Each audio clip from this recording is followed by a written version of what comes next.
Tingin ni Vice President Jejomar Binay, dapat daw ma-disqualify bilang kandidato sa pagka-presidente si Duterte. Nagpasaring din si Binay tungkol sa lumabas na resulta di mano ng psychological test ng Davao Mayor. May report si JP Soriano.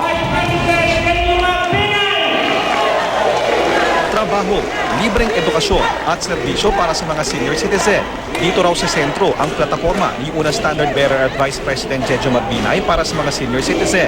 Humarap si Binay sa Senior Citizen Summit na ginanap sa Makati kagabi.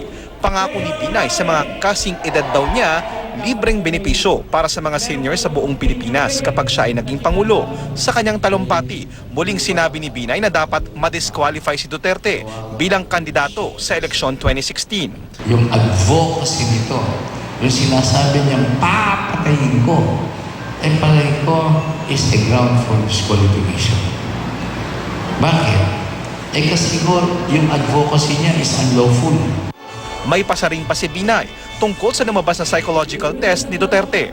Ito pala si Verdugo, si Duterte. Kaya pala yung mga ginagawa nito abnormal. Meron pala ko itong personality disorder.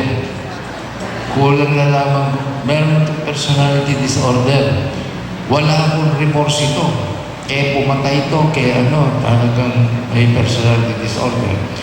Narsisista, siya lang ang magaling. Lahat tayo ay may moral responsibility na dapat hindi maging Pangulo si Verdugong Duterte. Hindi ko dapat hindi na.